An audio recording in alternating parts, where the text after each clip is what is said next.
Today's workshop is largely about this movement among charismatic independent churches called the New Apostolic Reformation, which is a loosely affiliated network of thousands, perhaps tens of thousands of independent charismatic churches in the US, and tens of thousands, perhaps hundreds of thousands of churches worldwide. They share three key characteristics. Number one, their leadership. They recognize apostles and prophets coming from the Ephesians 4:11 text. They believe that apostles and prophets should exist today and lead churches, and that they are supernaturally gifted to lead and to proclaim the word of the Lord today. Second, they share a theology of strategic spiritual warfare involving what are called territorial spirits, thought to control geographic regions or cities. And they presume that defeat of these territorial spirits in spiritual warfare can lead nations and not just individuals to conversion. And third, they share a theology of Dominionism that claims that God's plan is to have Christians gain dominion or control over the seven mountains of culture or society. And those seven mountains, which Neal will be going over, are family, religion, education, media, entertainment, business, and government. The movement, the New Apostolic Reformation movement in our day, was sparked by C. Peter Wagner, once a professor of church growth in Fuller Theological Seminary's School of World Mission. Here's a brief outline of the growth of the movement based on Wagner's activities. In 1982, Pete Wagner invited John Wimber, leader of the Charismatic Vineyard Fellowship, to take part in leading a course at Fuller called Signs and Wonders and Church Growth. The class drew hundreds of visitors to the healing services that Wimber conducted at the end of each lecture. The class was held in the evening, and so the seminary had space for this unusual crowd of people, at least half of whom were not enrolled in the class. The seminary eventually suspended the class and issued a faculty study. It revised the course to place the healing services back in churches. The important thing is that the experience introduced Wagner to a number of charismatic church leaders, and it imbued the charismatic movement with a scholarly aura that increased its credibility. In the 1990s, Wagner coined the term New Apostolic Reformation for churches recognizing modern-day apostles and prophets. It's kind of authoritarian, charismatic leadership. He also developed his theology of territorial spirits and incorporated the idea of the 1040 window of countries most in need of mission and most prevalent in spiritual warfare. The 1040 window referring to the latitude of countries around the world. Extensive prayer networks formed across the US to advance and support missions to these countries. And these are the networks that later become political networks for the support of Trump. Charismatic church leaders formed the core of a loyal and influential group around Wagner, but John Wimber was not among them. Wimber and Wagner parted ways in the 1990s. Wimber did not accept modern-day apostles and prophets, nor territorial spirits. He believed the ideas were dangerous. In 1999, Wagner retired from Fuller, and he established the Wagner Leadership Institute in Colorado Springs. Through that institute, he worked to build networks for the budding NAR movement, the New Apostolic Reformation movement, and hundreds attended his institute to be trained as leaders. And these were not, this was in place of seminary, largely. In 2016, Wagner died in October. but not before endorsing and voting for Donald Trump by absentee ballot.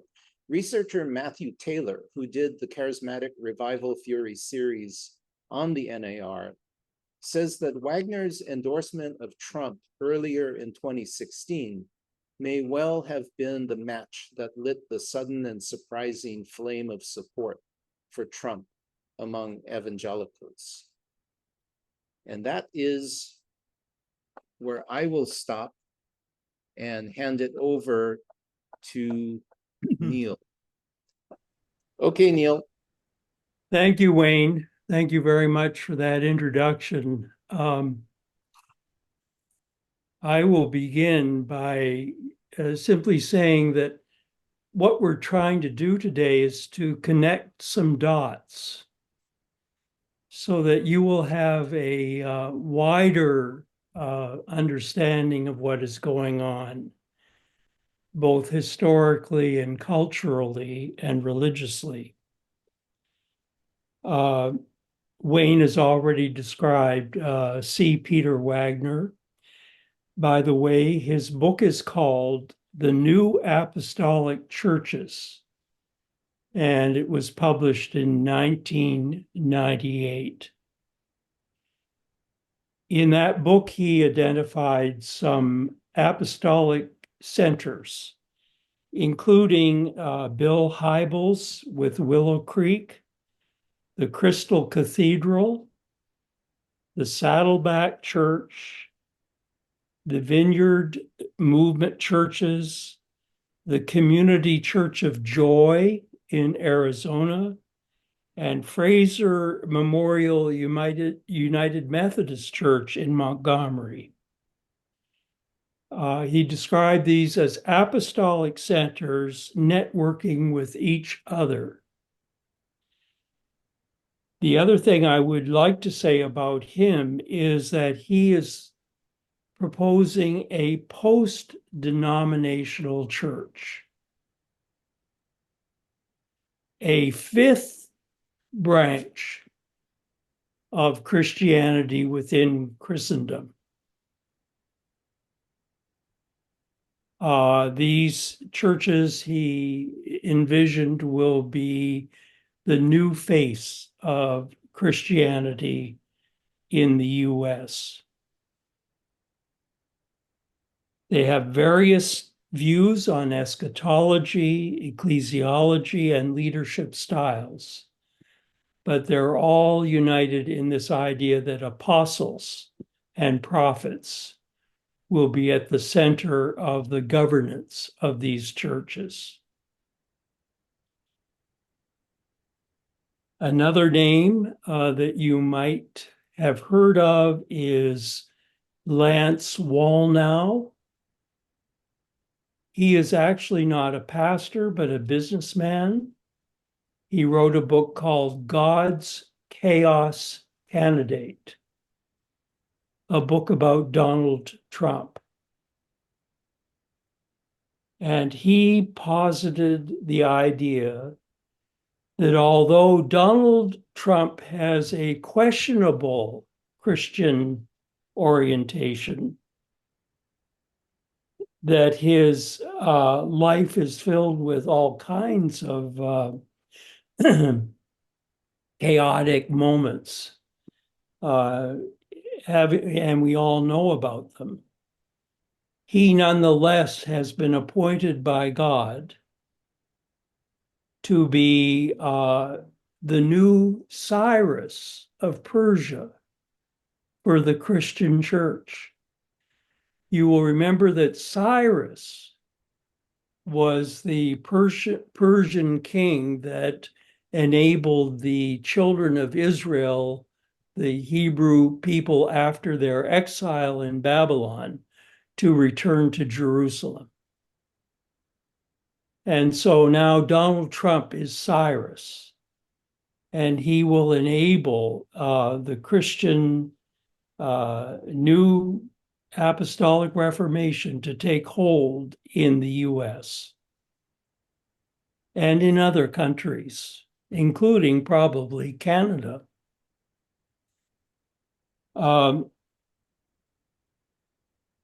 it's interesting that Lance Wallnau was the person that envisioned a coin being made with the picture image of Trump on one side and Cyrus on the other side. And apparently these are available for sale. You can carry them in your pocket. Another person to take note of is Paula White Cain. Paula White Cain is Donald Trump's personal pastor and spiritual advisor. And she is known for the spiritual warfare component of the NAR, the New Apostolic Reformation. And she takes her cue from Ephesians chapter 6, verse 12, which I will read for you. For our struggle is not against enemies of blood and flesh, but against the rulers, against the authorities, against the cosmic powers of this present darkness, against the spiritual forces of evil in the heavenly places, which she is quick to identify as the Democratic Party and the present people in authority in the government, including Joe Biden. She is often present at Trump rallies, and she begins his rallies with a spiritual warfare prayer. And I want to read for you a prayer that she gave when Trump announced his bid for re-election in 2020. This is her prayer. Father, I come to you in the name of Jesus. The first and foremost, I give you thanks for our great United States. I give you thanks for our president and for your blessings and your goodness. Your word declares in Psalm chapter 34, verse 1 that, quote, I will bless the Lord at all times, and praise shall continually be in my mouth. So we thank you and we bless you, God, for your goodness, for your grace, for your mercy. I pray for the Spirit of the Lord to rest upon our president, and that your favor cause his horn, his power to be exalted, according to Psalm chapter 89, verse 17. And then her prayer goes on to say, Lord, your word says in Psalm chapter 2, verse 1 through 4, why do the nations conspire and the peoples plot in vain? The kings of the earth rise up and the rulers band together against the Lord and against his anointed, saying, let us break their chains and throw off their shackles. The one enthroned in the heaven laughs. The Lord scoffs at them. Father, you have raised President Trump up for such a time as this. You are a God that reveals secrets. So reveal the secret and deep things to President Trump, according to Daniel chapter 2, verse 22. Make known unto him the mystery of your will. Let every evil veil of deception of the enemy be removed from people's eyes in the name which is above every name, the name of Jesus Christ. These are the kinds of prayers that precede Trump rallies. So that is Paula White Cain.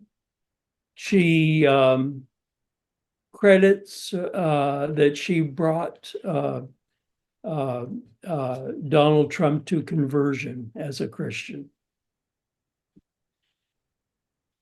Let's now then turn to some historical considerations. The New Apostolic Reformation has its roots in charismatic Pentecostal expressions of the church. And it's been described as the roots of this movement, the three waves of the Spirit. The New Apostolic Reformation is the third wave with John Wimber and the Vineyard Movement. The first wave occurred between 1920 and 1948 in the Pentecostal holiness movement.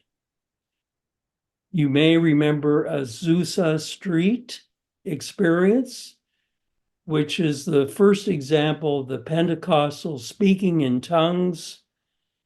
And that experience really established Pentecostalism. That led to a Christian group called the New Order of the Latter Rain. And for those who live in Honolulu, if you go on Punahou Street, you will see the Church of the Latter-day Rain, RAIN. And you may have been amused by the title, but it comes from this movement, this Pentecostal movement, speaking in tongues. The second wave is described as the charismatic renewal of the 1960s. And this movement spread into some traditional churches, including our mainline denominations. It was focused on the movement of the Spirit. It engaged in shepherding discipleship curriculum for churches. So it was not just confined to the so-called conservative churches. And then we have the third wave, the New Apostolic Reformation, and John Wimber and the Vineyard Movement. So we can go on with our outline. This is kind of a history that was offered in a wonderful book called Preparing for War by Bradley Onishi. He was featured on the public television daily news report. It's a wonderful book, and it is in many ways a frightening book. He allows us to recall the 1960s. Forward, the civil rights movement, the movement for a woman's right to choose when it came to abortion, the LGBTQ, now called LGBTQIA2S+ movement, gay rights, the prayer in public schools being dismantled, which, by the way, led to the homeschooling movement in the US. And those of us in Honolulu were just absolutely troubled by the death of the 10-year-old girl last week who died from starvation at the hands of her adoptive parents. And she was homeschooled. She was taken out of the school system and homeschooled. This all can be traced back to prayer in the public schools being dismantled, no longer allowed. So all this led to a kind of victimhood among especially white evangelical Christians. We became victims, they say. And our Christianity was under fire. And the things we valued were being thrown out, and we felt beleaguered. That led to James Dobson and the emphasis on family values. Focus on the family. You all remember that. And James Dobson said that all of these movements were destroying the American family, which he envisioned as a white family ruled by the husband over the wife and over the children. And Focus on the Family was designed to bring everybody back to traditional family values. Onishi goes on to describe political evangelical social movements.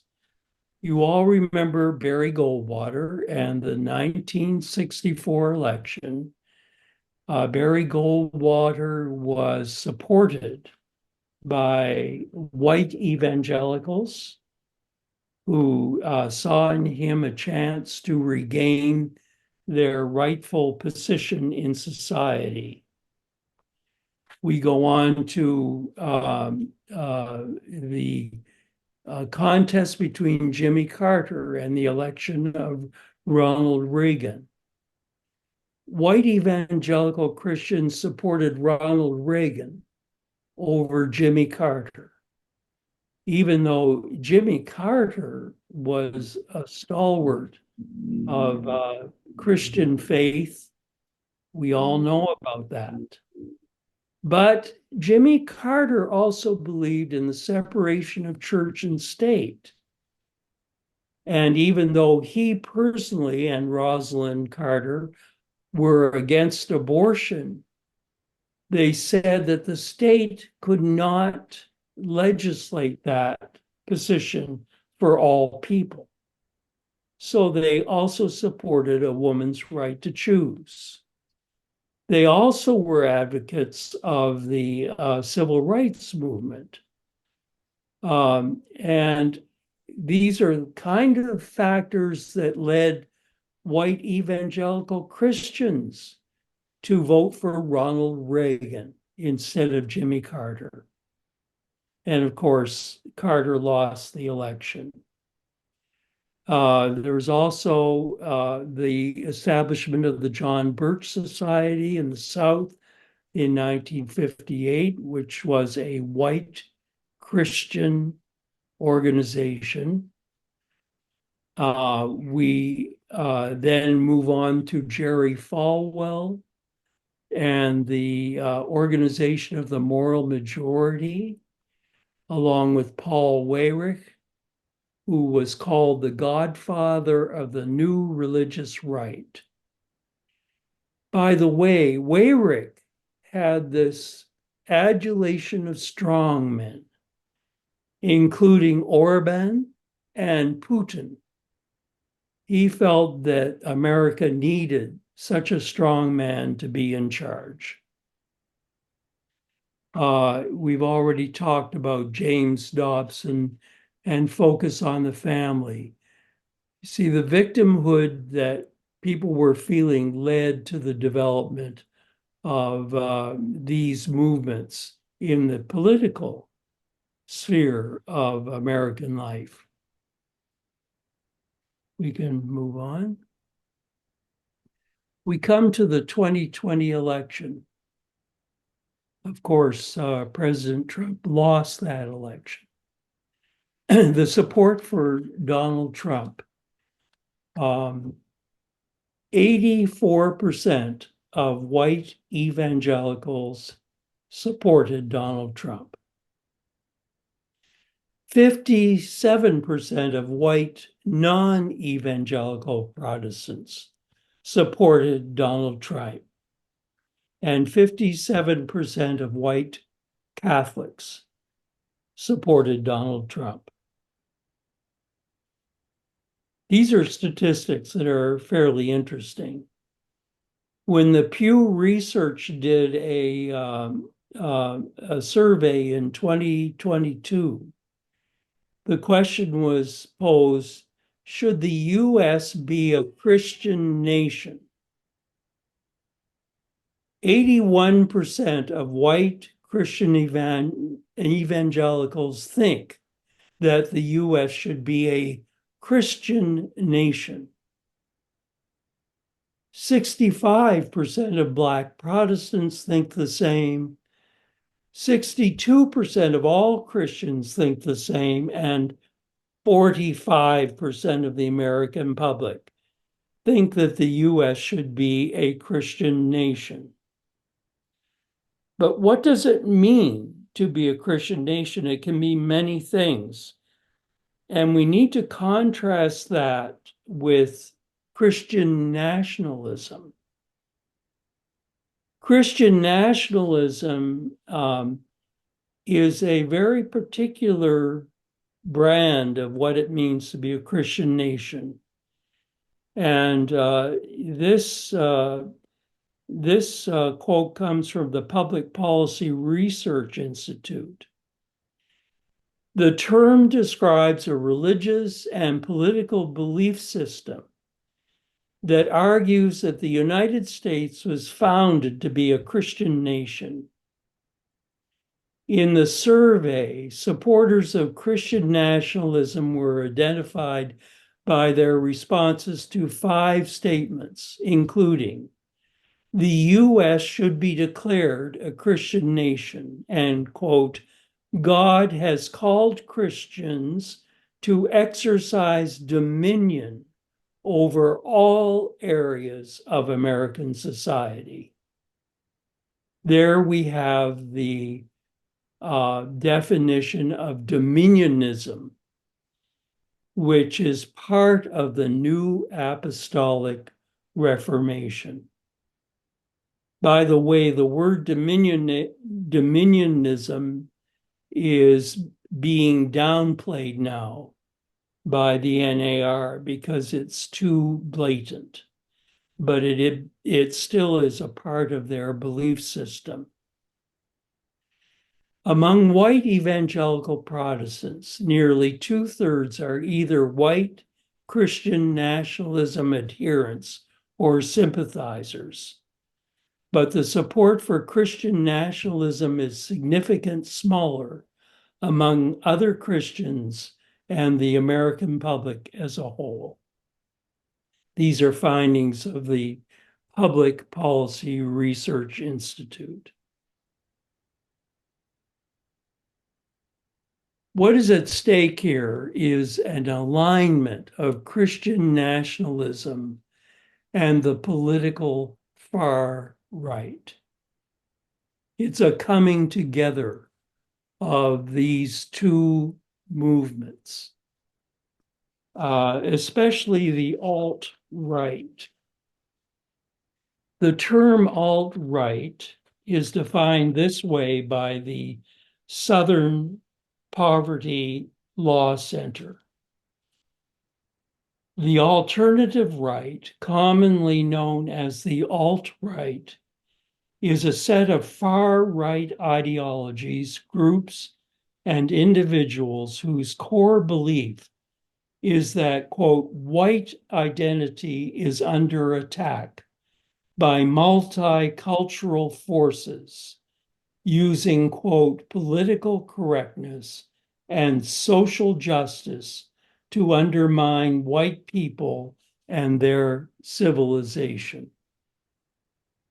That's a political movement that has aligned itself with the white Christian nationalism.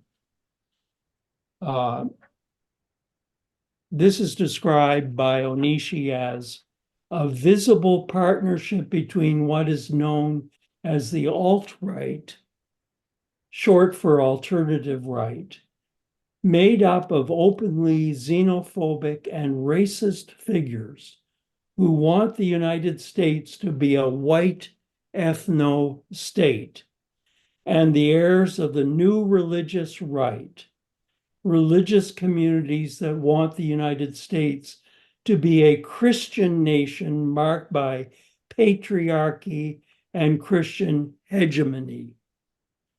Both groups mourn a mythological America they see as lost to the throes of pluralism, immigration, and the expansion of civil rights for people of color and the LGBTQ plus community, and the changing racial demographics of the country.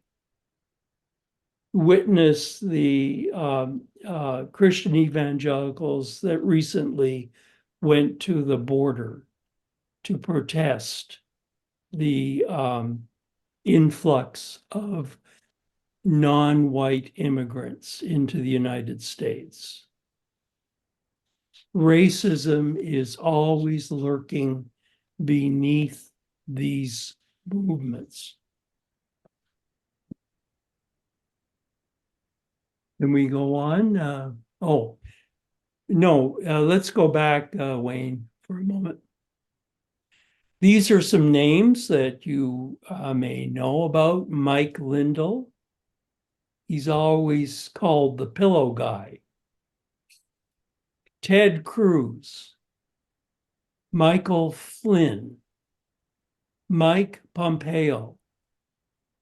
Mike Johnson, the Speaker of the House, who openly opposes the separation of church and state. Ben Carson, who has called Donald Trump the new David, King David. After all, King David had an adulterous affair with Bathsheba, but yet God chose him to be the forerunner of the Jewish people. The only difference is that King David apologized for his adultery, and Donald Trump has not. That's a difference. Marjorie Taylor Greene is also in this mix.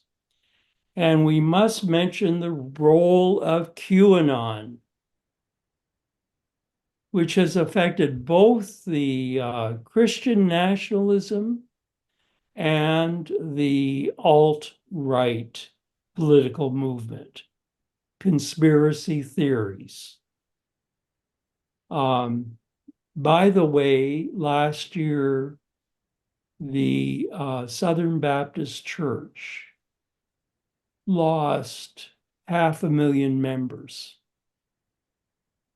And I read a very interesting article saying that a lot of these members had just simply moved to be adherents of QAnon. Interesting. So we come to the New Apostolic Reformation, Dominionism. Christian nationalism is at the center of it. By the way, Joel Osteen's church in Texas is called the largest church in the US. 40,000 people access the worship each week. And the media calls the church Joel Osteen's church, as if he owns it. It's actually the Lakewood Church. And, the shooting that occurred this past week or so in that church, they showed a photo of the church outside. There are 10 American flags that are flown on standards outside that church. 10 American flags. Inside the church, there is no cross. It's just an arena. And the focus is on Joel Osteen. That's kind of what we're seeing happening with these apostolic centers. They do not identify with any denomination. They're just called evangelical. Dominion theology is a theology that posits that Christians should dominate all aspects of our society. It's centered on what is called the Seven Mountain Strategy. This idea is introduced by Lance Wallnau. We've already talked about him.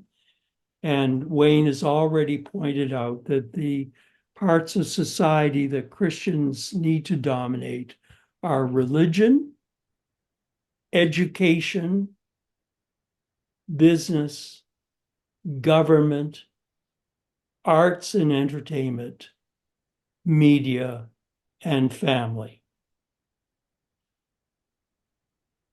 We can point to the DeSantis movement to regulate public education in Florida.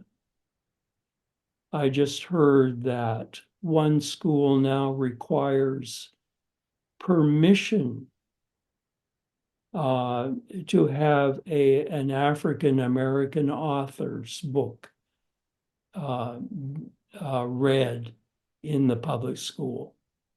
Permission. There are eschatological components of this movement, end times theology, and Christian Zionism. It all started with Hal Lindsey and the late Great Planet Earth series of novels.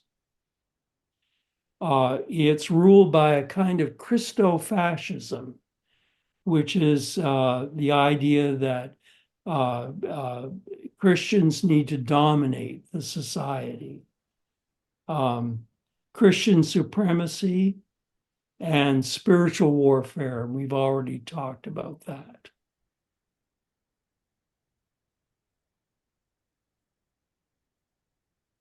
What has interested me is the biblical interpretation that is used by the New Apostolic Reformation. Literalism hand in hand with anachronism. You see, literalism in its belief that every word of the Bible is true as it is presented leads to the idea that we do not need to take into account the context of biblical passages. In other words, what is going on underneath the text. But the text is just simply taken at face value. Nor is there any consideration of the 2,000 years of interpretation that surrounds these texts. What you do is you simply lift a text out of the Bible and you plunk it down into 2024. And that allows Lance Wallnau to say that Trump is Cyrus of Persia. Trump is King David. Donald Trump even is in the likeness of Jesus.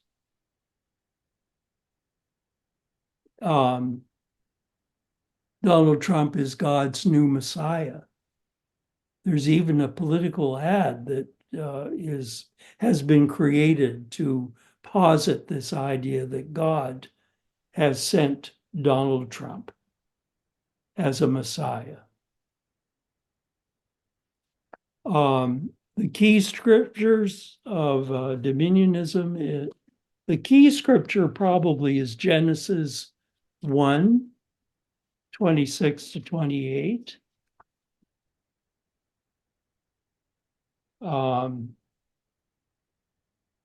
Let us make humankind in our image according to our likeness, and let them have dominion over the fish of the sea and over the birds of the air and over the cattle and over all the wild animals of the earth and over every creeping thing that creeps upon the earth. So God has willed that God's people will have dominion. They also point to the Lord's Prayer, thy kingdom come, thy will be done on earth as it is in heaven. And thine is the kingdom, the power, and the glory. And we've already quoted Ephesians 4:11, which establishes the apostles, prophets, pastors, and teachers, and Ephesians 6:12, which is about the warfare. Now, the problem with this interpretation, these interpretations, is the problem of selectivity. Focusing on thy kingdom come, but the word thy is the word that I find most prominent. Thy kingdom come, God's kingdom, not a kingdom of Christians, but God's kingdom. And thine is the kingdom, the power, and the glory. That the kingdom, the power, and the glory belong to God. Also overlooked is John 18:36, where Jesus says to Pilate, my kingdom is not of this world. That's ignored pretty much. Also, this Sunday, we're going to hear about the temptation in the wilderness. And although Mark doesn't describe the temptation, the other gospel writers do, that Jesus is taken up on a high mountain and Satan tempts Jesus by saying, all this will be yours. All the kingdoms will be yours if you just worship me. And of course, Jesus says no.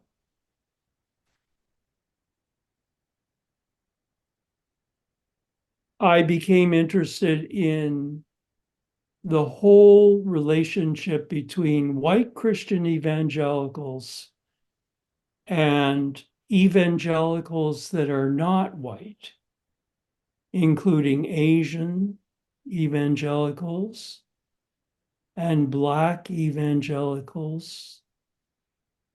How do these two parts of evangelical Christianity relate to each other? I read a very interesting article, which I'm going to pull up here. It's an article by John Blake on analysis, and he interviews some Black Christian pastors who complain that the narrative of Christianity is controlled by white evangelicals. That white evangelicals are controlling the narrative, and that Black Christians are kind of tolerated, but they are denigrated also. And there's one pastor, his name is Onwuchekwa. He is a Nigerian. He was a pastor of a Southern Baptist church, and he left the church. And here's a quote from the article. Onwuchekwa says he was once participating in a panel discussion on theology at a large evangelical conference with another Black pastor. Both answered questions about race for 15 minutes. When the other panelists turned the conversation to other theological matters, no one had a question for either one of them for the remaining 45 minutes. Sometimes your race or ethnicity is ignored. At other times, that's all white people see. And he said it made me feel belittled, used, and it made me feel like there isn't space for me. So that's what happens. We know that the Pentecostal charismatic tradition included people of color. We know that people of color are also attracted to the prosperity gospel. But the narrative of white Christian nationalism is being controlled by white evangelicals. Finally, being of the Baptist persuasion, I am concerned about the separation of church and state. And I think this is what is also at stake when it comes to the new apostolic reformation. We need to remember our constitutional legacy. Roger Williams. There's a wonderful book that I have listed about Roger Williams. And what Roger Williams declared that the state should concern itself only with matters of civil order, not with religious belief. And he rejected any attempt by civil authorities to enforce the first table of the Ten Commandments that deal with an individual's relationship with and belief in God.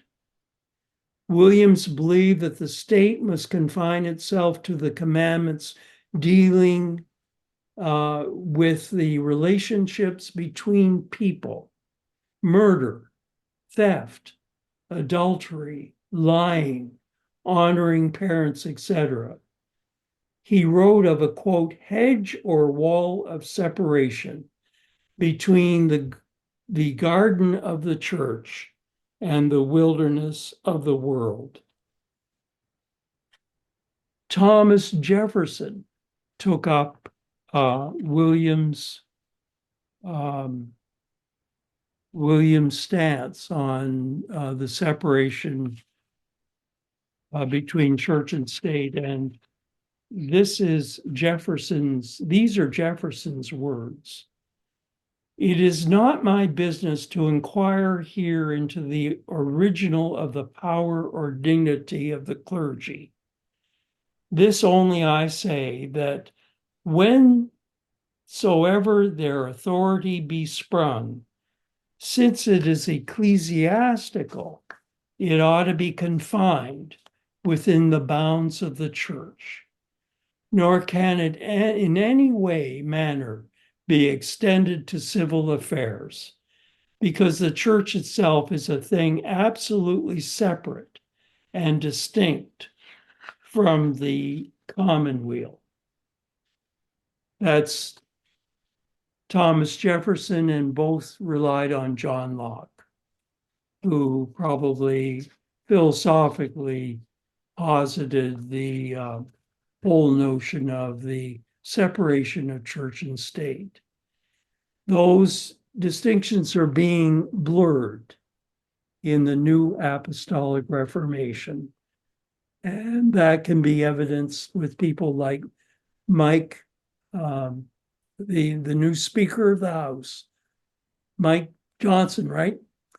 Who carries a Bible with him wherever he goes, and who has advocated that the whole notion of the separation of church and state should not pertain in our time. I will end my presentation there. Thanks, Neal. That was great. So I'll point out, for me, when I came across the Charismatic Revival Theory podcast series that described the role of the New Apostolic Reformation, the lights just went on in my head, and it made sense of a lot of things that had puzzled me before. Overall, why support for Trump caught on so fast, and that was because it was the prayer networks that had been building up for 15 years prior to the 2016 election were the same networks that spread the word. It explained to me why Democrats have been demonized. I mean, literally demonized because of the theology that the charismatic churches adhere to, where we're not fighting an earthly battle. We're fighting a spiritual warfare, and so your opponents are demons. It explains why so many people are comfortable with authoritarian leadership. If you're willing to accept authoritarian apostles and prophets, you're be comfortable with an authoritarian president. It explains the worship elements so prevalent, like even on January 6th, with the banners and the worship rallies and the people praying. Those elements were so jarring and puzzling, but not when you realize that the NAR leadership called for their church people to show up. And they cast the whole event in terms of spiritual warfare and a battle for America.